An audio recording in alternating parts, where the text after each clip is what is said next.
Visayas, Mindanao at worldwide. RMN Network News.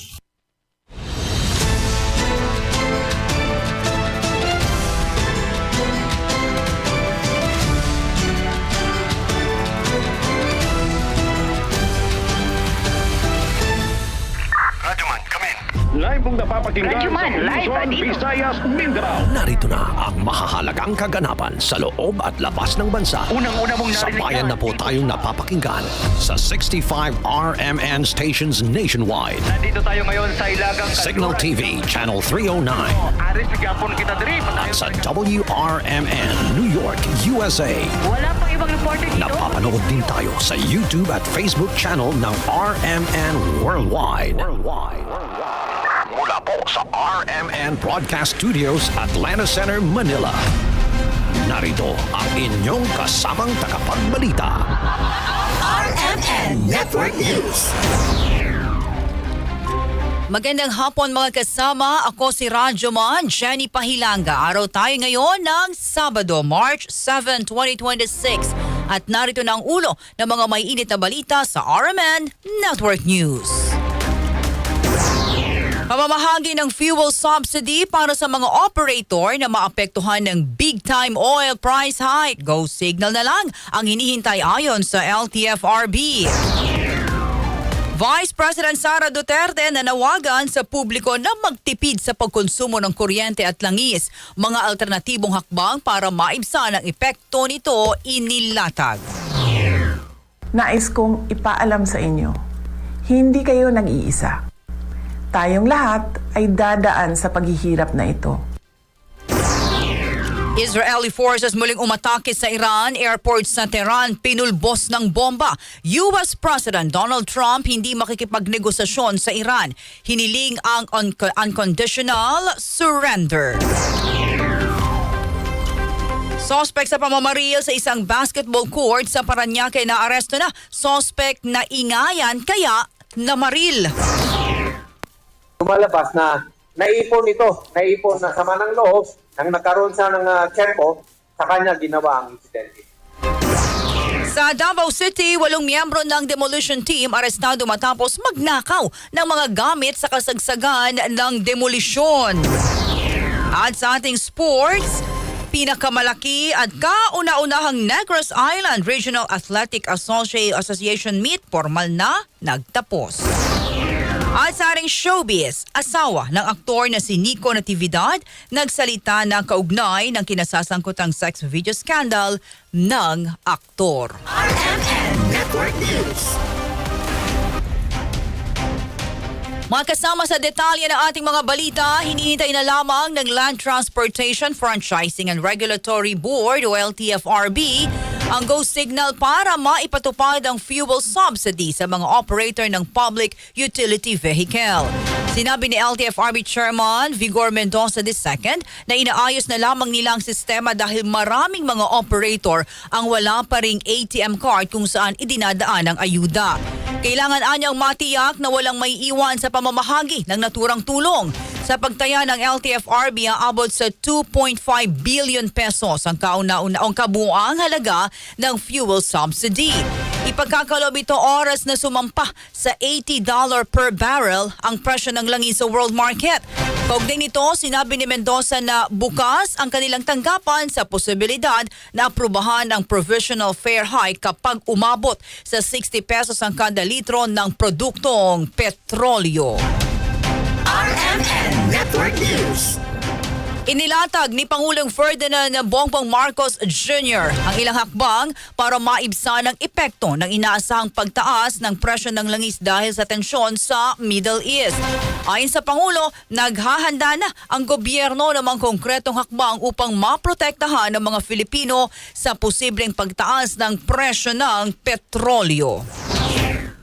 Naghahanda na po tayo. Una, nakikipag-ugnayan na tayo sa Kongreso upang mapagkalooban ang Pangulo ng pansamantalang kapangyarihan upang bawasan ang excise tax sa mga produktong petrolyo kung papalo ito sa $80 kada barel. Ikalawa, kinakausap na natin ang Kongreso upang amyendahan ang Biofuels Act of 2006 upang magamit natin ang mas murang bioethanol para sa pagbababa ng presyo ng gasolina. Ikatlo, ilalabas natin sa lalong madaling panahon ang fuel subsidy at cash transfer para sa mga apektadong sektor. Mahigpit ding pinababantayan ng Pangulo ang galaw ng presyo sa merkado upang maiwasan ang hoarding at profiteering ng ilang negosyante. Paliwanag ng Pangulo, kapag naapektuhan ang supply ng langis, tumataas din ang presyo ng kuryente at mga pangunahing bilihin. Pag may kaguluhan sa rehiyong iyon, gumagalaw ang presyo ng langis, gumagalaw ang presyo ng kuryente, gumagalaw ang presyo ng lahat ng bilihin. Dahil sa kaguluhang ito, naapektuhan ang pagdaan ng mga barkong nagdadala ng langis sa Strait of Hormuz, isa sa pinakamahalagang daanan ng langis sa buong mundo. Kapag nagkaroon ng problema sa daanang ito, naapektuhan ang supply ng langis at tumataas ang presyo nito sa buong mundo, hindi lamang dito sa Pilipinas. Mga kasama si Pangulong Bongbong Marcos. RMN Network News. Vice President Sara Duterte naglatag ng mga alternatibong hakbang para maibsan ang epekto ng serye ng oil price hike. Detalye ng balitang yan mula kay Rajuman Joyce Adra.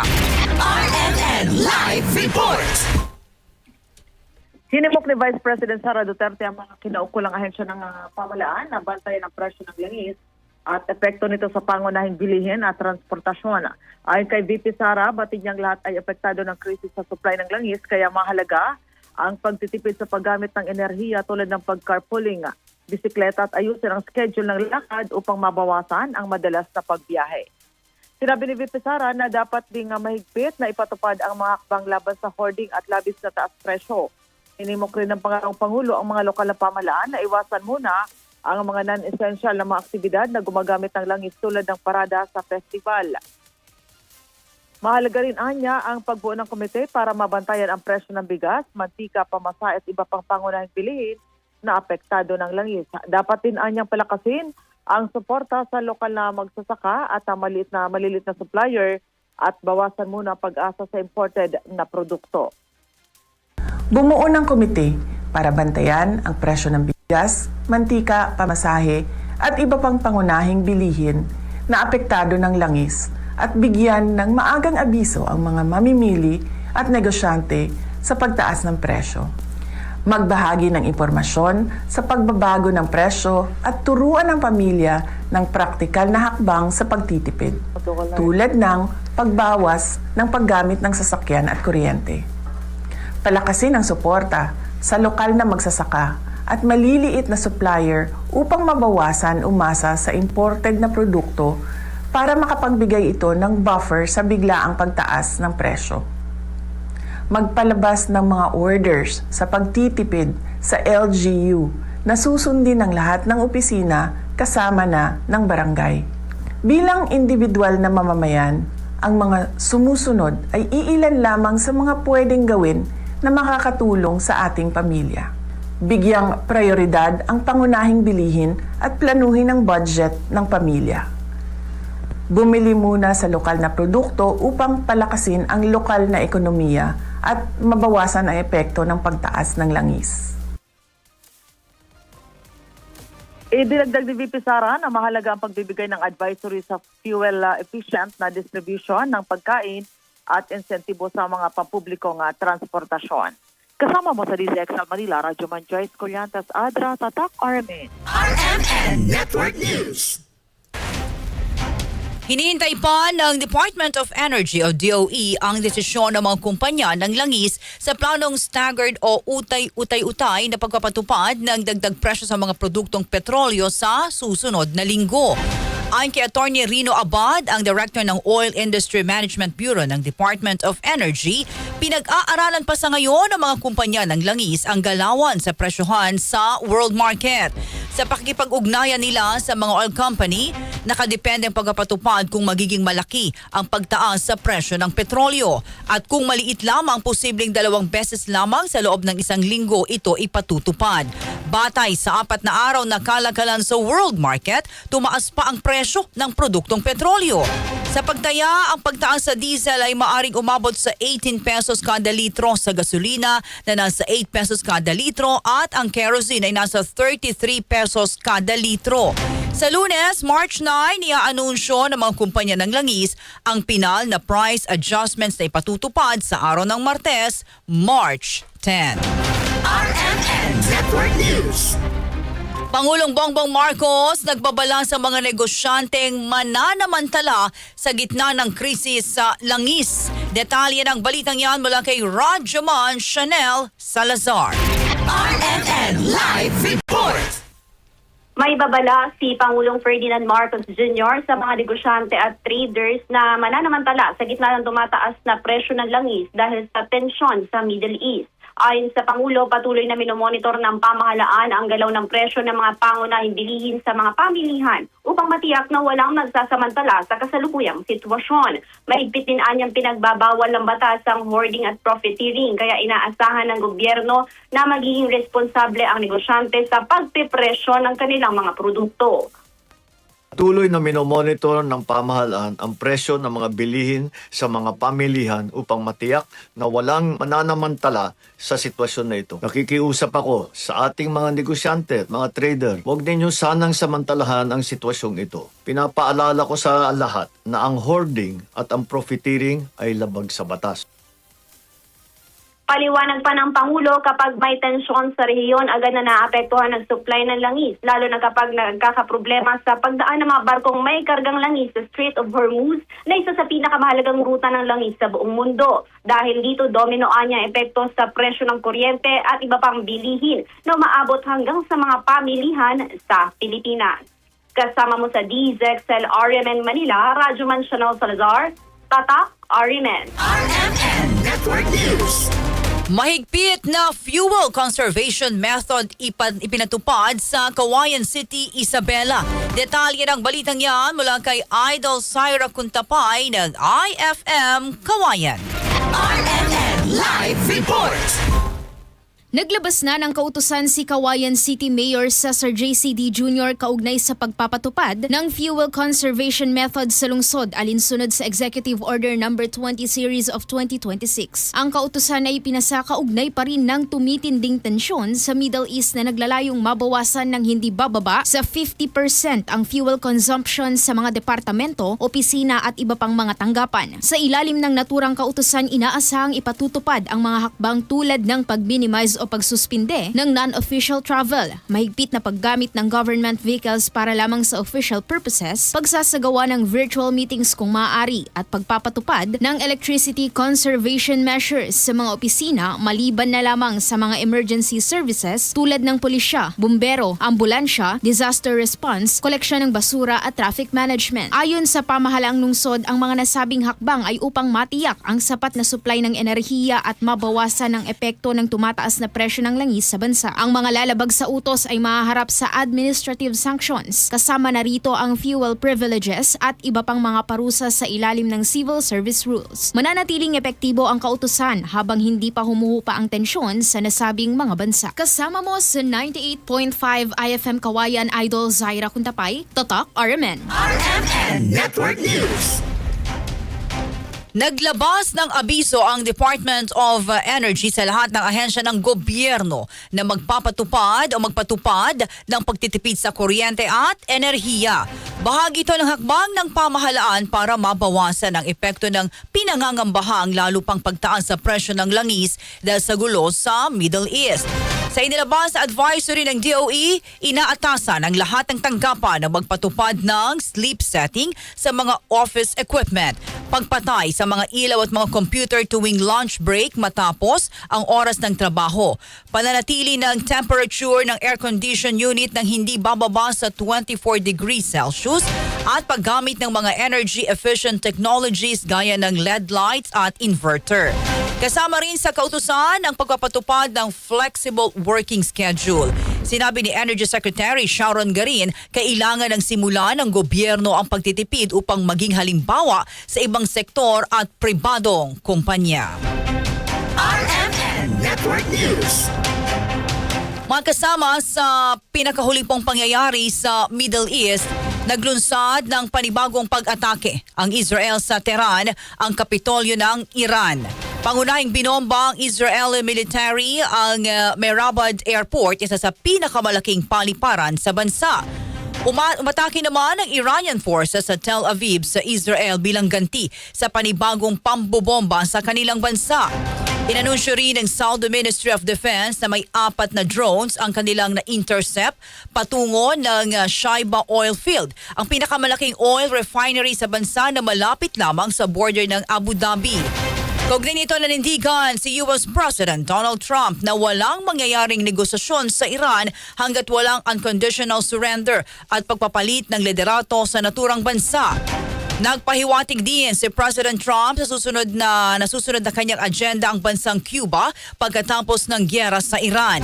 Sa isang panayam, sinabi ni Trump ang susunod niyang project ay ang pagkakaroon ng bagong Cuba na ipauubaya raw niya kay Secretary of State Marco Rubio. RMN Network News. Nagsagawa ang Embahada ng Pilipinas sa Israel ng isang online coordination meeting kasama sa Department of Migrant Workers Secretary Hans Leo Kakdak, maging ang mga Filipino community leaders at coordinators mula sa iba't ibang bahagi ng Israel. Nagbigay si Ambassador Eileen Mendiola ng update tungkol sa kasalukuyang sitwasyon sa Israel, kabilang na ang mga tulong na inihatid ng embahada sa mga Pilipinong apektado ng sigalot sa Middle East. Tiniyak naman ni Secretary Kakdak na nakahanda ang Department of Migrant Workers oras na magpatupad ng repatriation efforts sa Israel para sa mga Pinoy na nais ng muwi sa Pilipinas. Ayon sa Philippine Embassy, mahalaga ang mga ganitong coordination meeting para mapalakas ang ugnayan ng pamahalaan at ng Filipino community para na rin sa kaligtasan at kapakanan ng mga Pilipino sa Israel. RMN Network News. Gobyerno pinaghahanda sa pangmatagalang epekto ng krisis sa Middle East. Detalye ng balitang yan mula kay Rajoman Condebata. RMN Live Report. Pinaghahanda ni Senator Sherwin Gatchalian ang pamahalaan sa posibleng pangmatagalang epekto sa bansa kapag tumindi pa ang kaguluhan sa Middle East. Ang panawagan ng senador ay kasunod na rin ang pagtaas ng inflation sa 2.4% nito lamang Pebrero. Ayon kay Gatchalian, ang pagtaas ng inflation rate ay nangangahulugan na kailangang paghandaan ng pamahalaan ang posibilidad ng long-term impact na maaaring idulot naman ng gulo sa gitnang silangan. Ikinakabahala ng senador ang mabilis na pagtaas ng presyo ng mga produktong petrolyo. Nananawagan din ang mambabata sa Department of Trade and Industry at Department of Agriculture na maiging i-monitor ang supply at retail prices ng mga pangunahing bilihin. Dahil inaasahan ang pagtaas ng presyo ng langis, iginitigat siya na dapat maging handa ang mga nabanggit na ahensya na maibsan ng hindi inaasahang pagtaas ng presyo at maprotektahan ang interes at kapakanan ng mga consumers mula sa profiteering o pang-aabuso ng ilang negosyante. Kasama mo sa DZXL RMN Manila, Radyoman Condebata, Tatak, RMN. RMN Network News. Ipinagtanggol ng Department of Foreign Affairs ang nakatakdang biyahe ni Pangulong Ferdinand Marcos Jr. sa Amerika sa gitna ng kaguluhan sa Middle East. Sinabi ni DFA spokesperson Angelica Esgalona na mahalaga ang pagdalo ng Pangulo sa special session ng United Nations General Assembly sa New York City sa March 8 hanggang 11. Ayon kay Escalona, gagamitin ni Pangulong Marcos ang pagkakataon para manawagan ng kapayapaan sa gitnang silangan at igalang ang international law. Sasamantalahin din anya ng Presidente ang pagkakaroon para makakuha ng suporta sa pagnanais ng Pilipinas na maging non-permanent member ng UN Security Council sa 2027 at 2028. Tampok sa biyahe ng Pangulo ang kanyang talumpati sa 70th session of the Commission on the Status of Women, kung saan inaasang ibibida nito ang mahakbang na ginawa ng administrasyon para sa proteksyon, pagtataguyod ng karapatan at kaayusan ng mga kababaihan. RMN Network News. Kailangan ng malinaw na patakaran sa pagpapatupad ng 4-day work week sa tanggapan ng gobyerno at pribadong sektor. Ito po ang pananaw ni Attorney Ariel Inton, Founding President ng Lawyers for Commuter Safety and Protection. Sa paliwanag ni Inton, dapat munang linawin kung paano maipatutupad ang sistema na bahagi ng pagtitipid ng pamahalaan dahil sa inaasang pagtaas pa ng presyo ng produktong petrolyo dahil sa giyera sa Middle East. Ano po yun 4 days? Yung bang pang 5th day ay idadagdag sa 4 na araw, meaning to say ay pagpatrabaho beyond 5 o'clock ang mga empleyado to cover the 5th day, or magkakaroon ng shifting na okay, ikaw ay at 4 days and then 4 days, no? Without necessarily increasing the number of work hours per day. Pero kapag tatanungin mo opinion ko, baka katiting, hindi ito yung mga klaseng ng kasagutan ang hinihintay ng taong bayan. Aminado naman si Attorney Inton na mas pabor siya sa panawagang suspendihin muna ang ipinatutupad na excise at value-added tax sa produktong petrolyo. Bukod pa rito ang pagkakaloob ng fuel subsidy sa sektor ng transportasyon na direktang ginhawa sa maapektuhang sektor. The suspension of the excise tax, fuel products, the distribution ng fuel subsidy. So yan yung mga nais na o hinihintay ng taong bayan dahil ito yung direktang mararamdaman nila. For instance, yung suspension of the excise tax of petroleum products, that will reduce the price per liter by about 6 pesos. So mararamdaman mo yun. No? At ito ay hindi lang sa public o hindi sa private din. Dagdag pa ni Attorney Inton na hindi maaring sabihin ng pamahalaan na malulugi sila kapag inalis ang buwis sa produktong petrolyo sa gitnaan niya ng hindi pa nareresolbang bilyong-bilyong pisong pondo sa flood control scandal. RMN Network News. Nag-anunsyo na ng taas sa pasahe ang isa sa pinakamalaking shipping company na Montenegro Shipping Lines. Sa abiso, simula po sa March 23, 2026, tataas ng mula 10 hanggang 25% ang kanilang pamasahe sa lahat ng pampasaherong barko. Kasama sa pagtaas ang kanilang rolling cargoes and vehicles sa lahat ng rutang saklaw ng shipping company. Ang fare adjustment ay bungsod na rin ang pagtaas sa presyo ng produktong petrolyo dahil sa nangyayaring gulo ngayon sa Middle East. RMN Network News. Suspect sa pamamaril sa isang basketball court sa Parañaque na aresto na.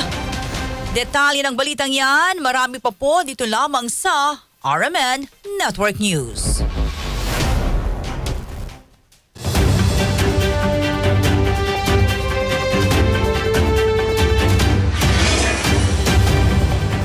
Budag Pilipinas, ito po si foreign nationals ang kasama sa mga naaresto ng mga otoridad. Commission on Elections, nangangamba.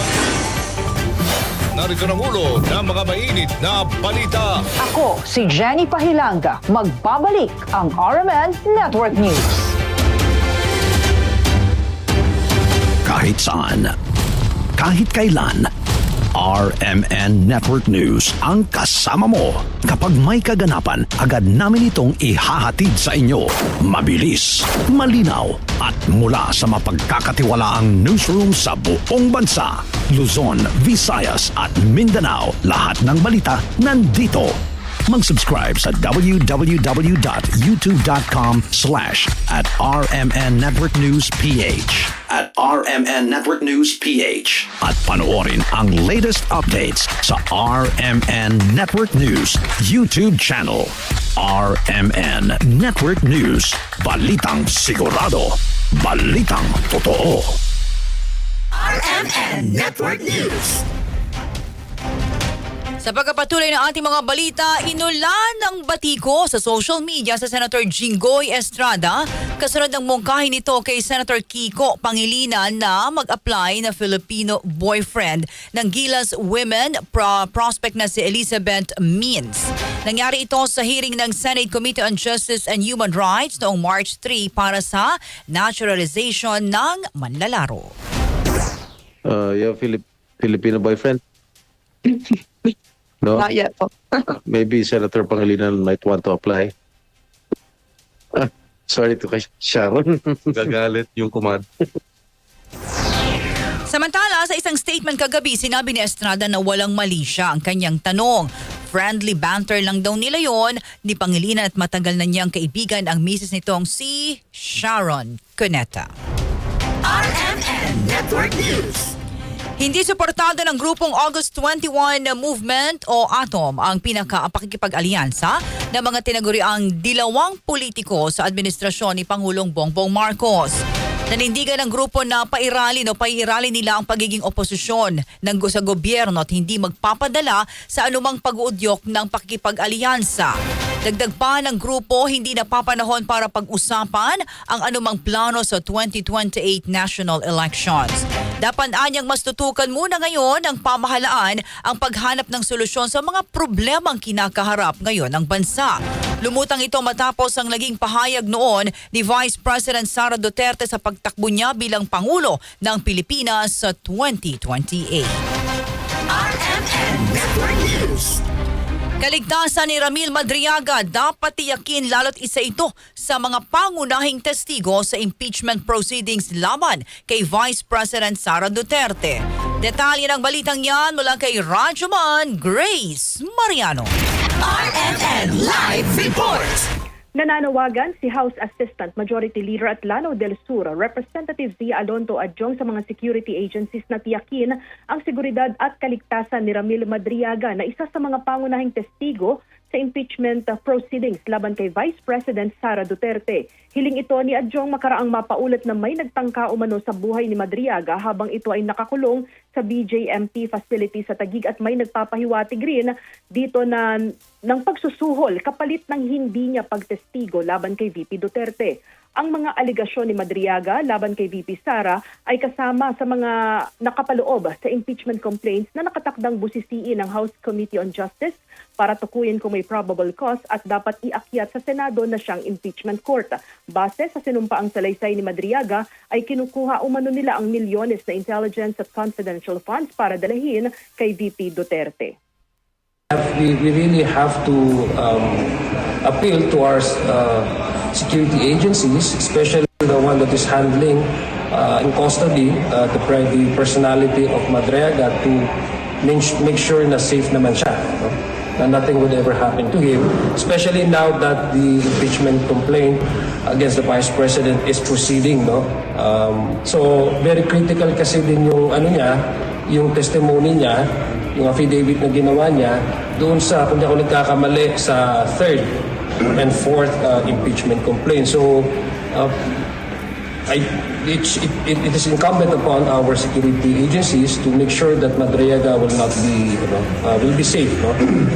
At mapakinggan yung kanya in the plenary, in the committee, yung kanyang testimonya.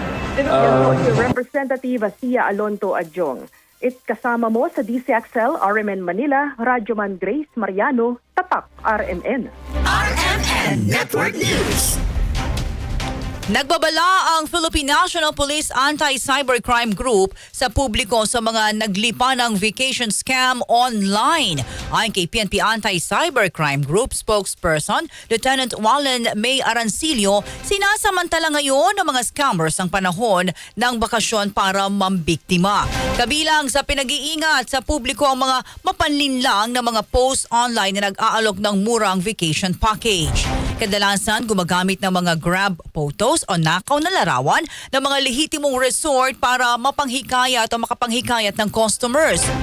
Muli naman pinapayuhan ng publiko na palagi ang tingnan at i-double check ang mga pupuntahan na napupuntahang page o site online kung lehitimo ito at may kaukulang dokumento upang hindi mabiktima. Simula ngayong taon, umabot na sa 29 na reklamo ang natanggap ng PNP kaugnay sa peking accommodation booking at staycation offers. RMN Network News.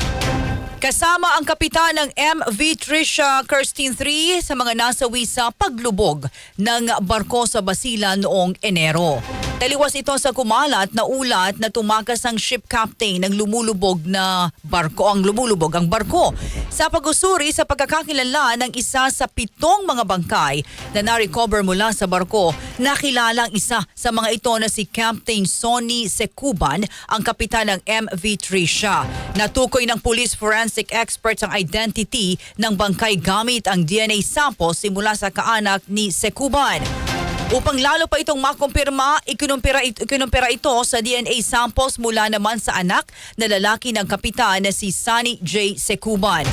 Bago itigil ang diving operations sa lumubog na barko, umabot sa 65 ang bilang ng bangkay na na-recover habang nasa 273 ang nakaligtas at merong pang 14 ang nawawala. RMN Network News. Hawak na ng pulisya ang suspect sa pamamaril sa basketball court sa isang condominium complex sa Parañaque City na ikinasawi ng 2 tao at pagkasugat ng 4 na iba pa.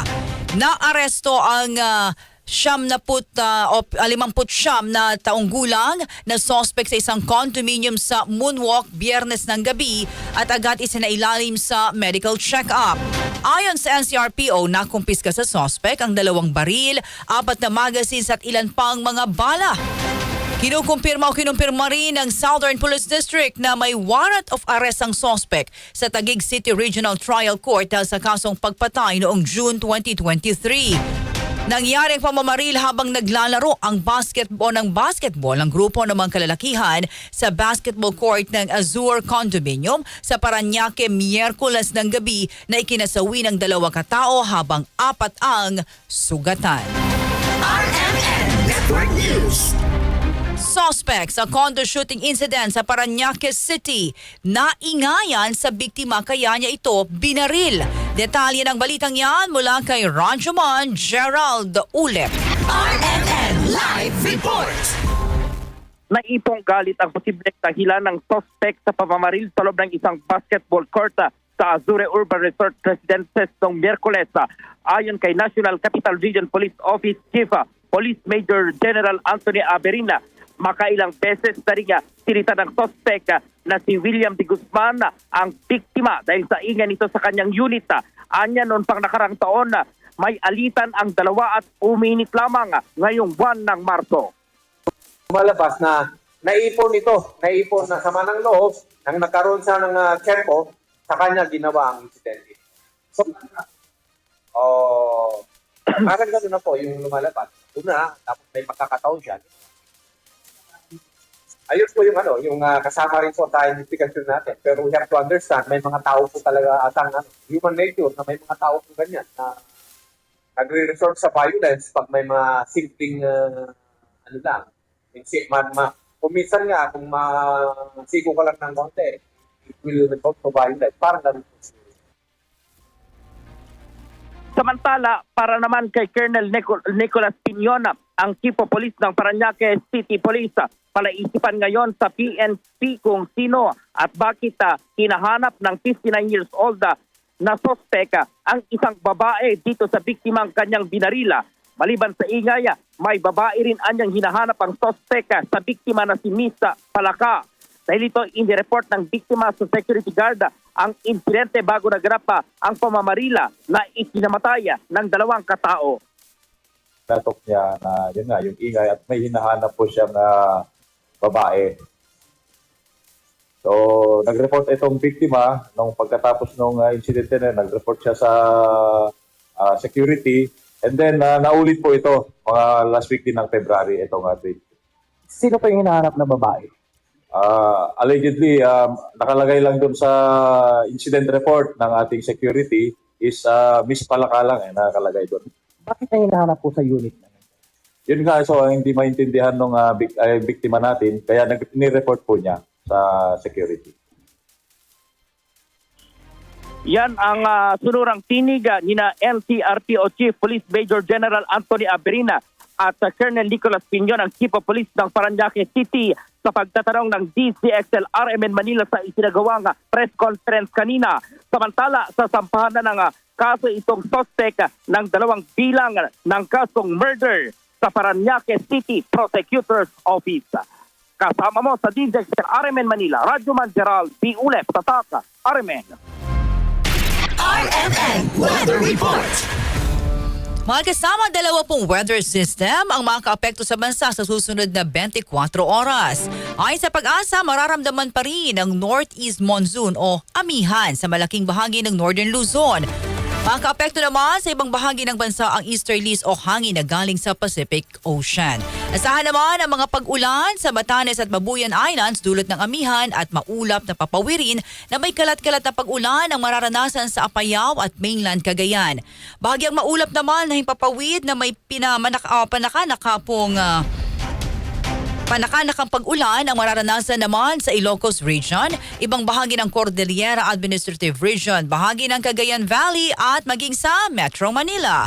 Nagbabala naman ng Weather Bureau sa malalaking alon, dulot pa rin ng amihan sa extreme northern Luzon, kaya mahigpit ang paalala na sa maliliit na sasakyang pandagat.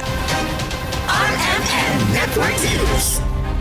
20 pesos per kilo na bigas handog sa mga kababaihan ng Balanga City, Bataan ngayong Women's Month. Detalye mula kay Rajaman Mike Sigaral ng RMN Bataan.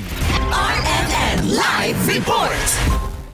Nagbenta ang pamahalaan lungsod ng Balanga ng bigas sa halagang 20 pesos kada kilo para sa mga kababaihan nitong Biyernes bilang bahagi ng pagdiriwang ng Buwan ng Kababaihan. Isinagawa ang bentahan sa harap ng Balanga City Hall sa ilalim ng programang Serbisyong Mapagkalinga ng lokal na pamahalaan. Ayon sa City Government, espesyal na handog ito para sa mga kababaihan ng lungsod bilang pagkilala sa kanilang mahalagang papel sa komunidad. Layunin din ang programa na makatulong sa gastusin ng mga pamilya sa gitna ng patuloy na pagtaas ng presyo ng mga pangunahing bilihin. Nauna nang nagsagawa ng kaparehong bentahan ng 20 pesos kada kilo ng bigas ang pamahalaan lungsod sa pakipagtulungan sa Department of Agriculture at National Food Authority para sa mga miyembro ng Tricycle Operators and Drivers Association o TODA. Kasama mo sa Bataan, Radyo Man Mike Sigaral, Tatak, RMN.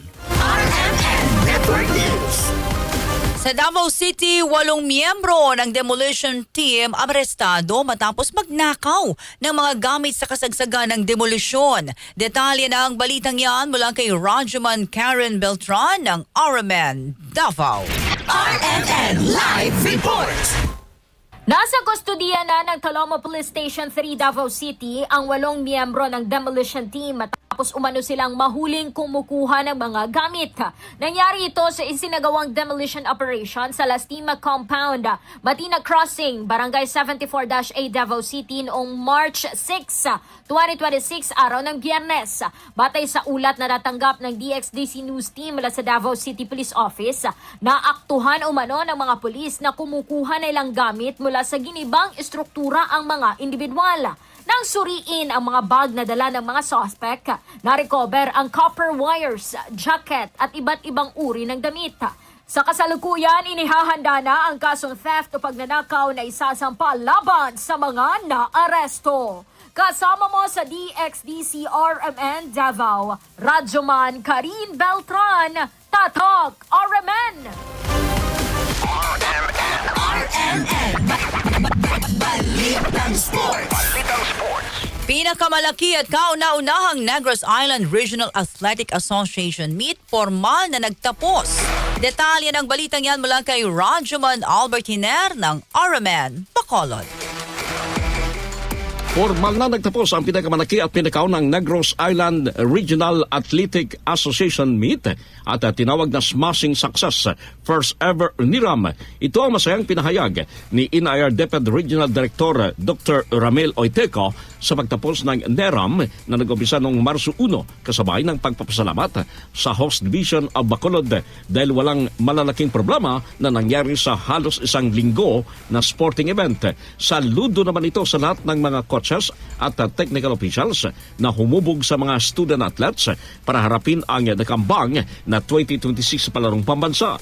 With all our prayers, ladies and gentlemen, the entire Negros Island region would be hopeful that we can bring home the beacon in the 2026 palarong pambansa. Dagdag pa ni Oiteco, hindi importante kung sino ang nanalo at natalo. Ang importante ang ipinakitang personal growth ng bawat atleta. Ang NERAM ang may mahigit 5,000 participants mula sa mga school division ng Negros Occidental, Oriental at Siquijor. Kasama mo sa RMN DYHB Bacolod, Radyoman Albert Henar. Tatak Ramed. Entertainment News. Asawa ng aktor na si Nico Natividad nagsalita na kaugnay ng kinasasangkutang viral sex video scandal ng aktor. Alamin natin yan live sa ating studio mula kay Myra J. Nasayaw. Magandang tanghali, Radyoman Jenny. Nagsalita na nga ang asawa ng aktor na si Nico Natividad na si Shelo May Eusebio kaugnay sa kinasangkutang viral sex video scandal ng aktor. Sa isang pahayag, inamin ni Shelo na hindi daw naging madali para sa kanilang pamilya ang lahat matapos pumutok ang issue. Gayunman, pinipili pa rin anyang patawarin ng asawa at ayusin ang lahat, hindi dahil wala siyang choice, pero dahil gusto niyang maayos ang kanilang pamilya. Humingi rin ng pangunawa si Shelo sa publiko at hiniling na huwag maging harsh sa kanilang pamilya sa gitna ng mga nangyari. Una rito, humingi ng tawad si Nico kaugnay sa issue matapos na masakta ng damdamin ng marami, lalo na ang kanyang anak at asawa. Ginawa ito ng aktor sa isang panayam at sinabing nagsisisi siya sa lahat ng kanyang mga ginawa. At yan ang ating showbiz chika ngayong araw ng Sabado. Ako si Myra J. Nasayaw, Tatak RMN. RMN Network News. Sumayin niyo po mga mainit na balita. Ako si Radyoman Jenny Pahilanga mula sa RMN Broadcast Studio sa Atlanta Center, Manila. Sa mga taga Legazpi, Marhay na udto. Inyo pong natunghayan ang RMN Network News.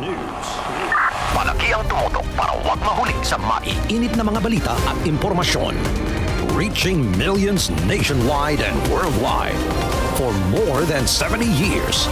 Tatak RMN.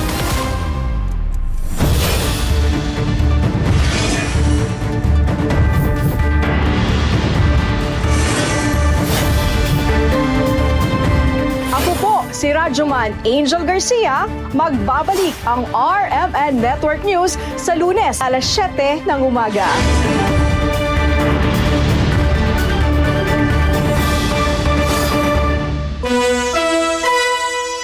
Ang oras, 12:42. That time check was brought to you by Arena Plus Sportsbook. Arena Plus. Gambling is for 21 years old and above only.